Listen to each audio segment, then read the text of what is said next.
Welcome back. Members of the Senior Staff Association of Nigeria, OAU chapter, and the non-academic staff unions have held a walk around the university campus in a protest, calling on President Muhammadu Buhari to dissolve the governing council of the institution.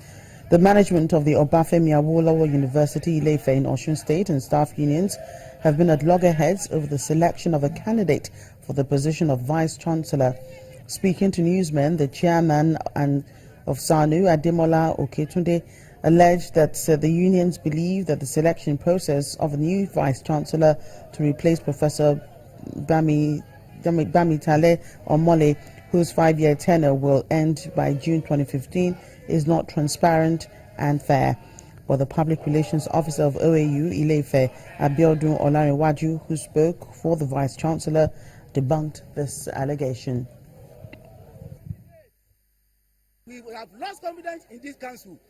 We are saying no to corruption in this system. That is corruption. When you are trying to impose a vice-chancellor without following due process, that is corruption. And that is the beginning of corruption. And OAU, SANU, NASU are saying no to corruption. And that is why we are on this struggle.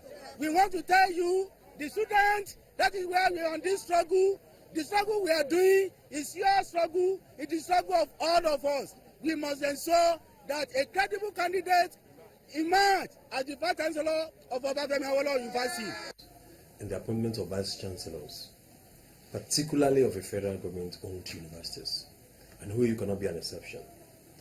In relation to this, I'm not aware of any sharp practices. How will anybody in his right senses think that there will be a sharp practice?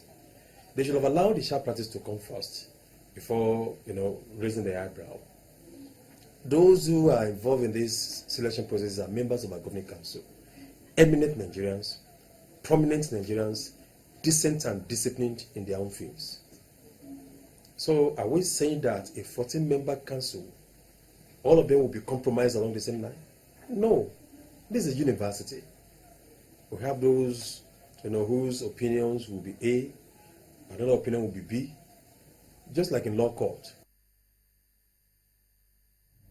To other politics now, the national chairman of the All Progressives Grand Alliance, APGA, Mr. Victor Oye, has affirmed that the party has only one leader, the governor of Anambra State, Willie Obiano.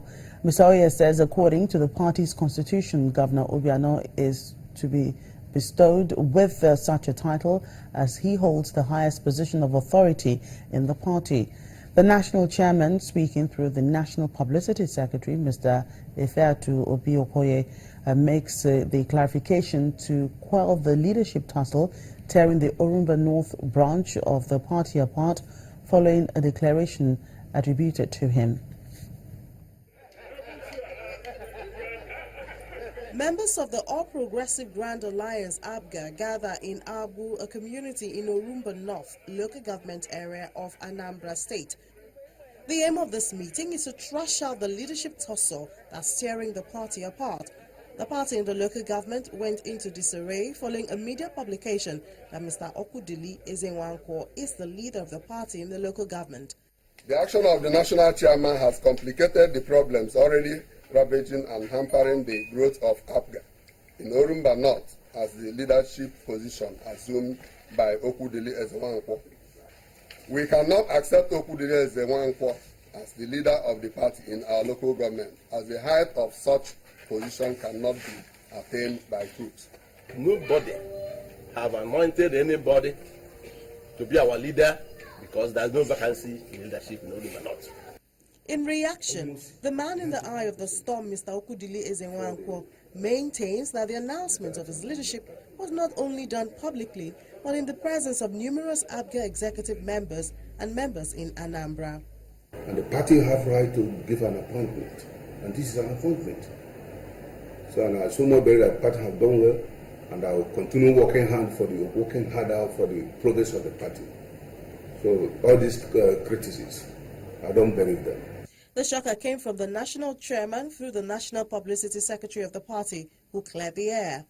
In raising his hand in that meeting, he was only extolling the leadership qualities of the gentleman that led the delegation. There is only one leader under the constitution of APGA, and the leader is the chairman of the board of trustees, who incidentally is the governor of Anambra State. That's the only leader we have in the party. While the issue is still on, the party members in Orumba North are appealing to the Reconciliation Committee to wade into the matter and resolve it once and for all, so that the party will move on as one indivisible entity.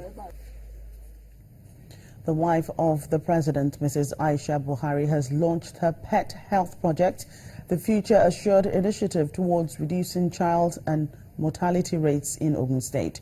At an event held in Abeokuta, the Ogun State capital, over 5,000 people benefited from the screening initiative, which was attended by the governor of the state, Ibukun Amusun, and his wife, Olufunsho, the daughter of the president, Buhari, Halima Buhari. The national coordinator of the screening initiative, Abdul Rahman Kamal, wants individuals and corporate organizations to support the initiative in developing the country's health sector.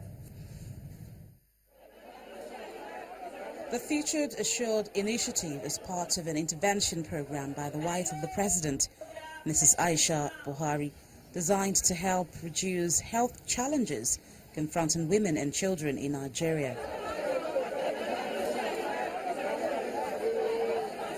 The initiative has begun in Ogun State to impact an initial 5,000 beneficiaries.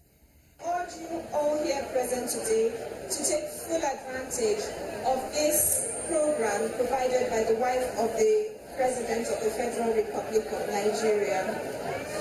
In addition to the medical benefits of this exercise to the beneficiaries, it is also hoped that this initiative will also contribute to the realization of the World Health Organization Vision 2020 Global Initiative that aims to eliminate major causes of all preventable and treatable blindness as a public health issue by 2020.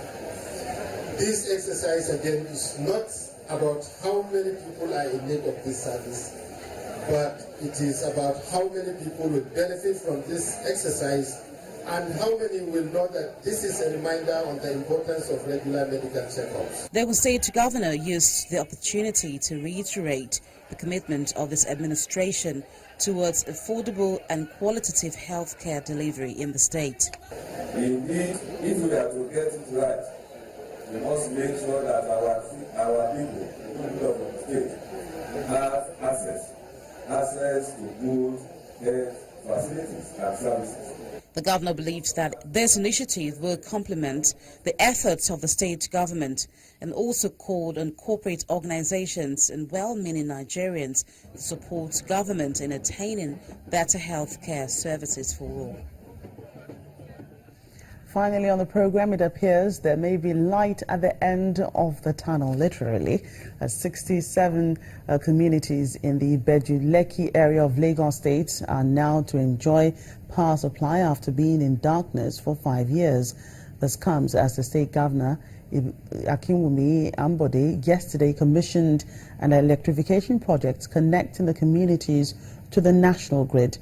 Mr. Ambode said the project was part of his Light Up Lagos campaign, which promises to include community electrification and street lighting. Well, that's it on the program. Thank you so much for watching. I'm Jackie Rogers.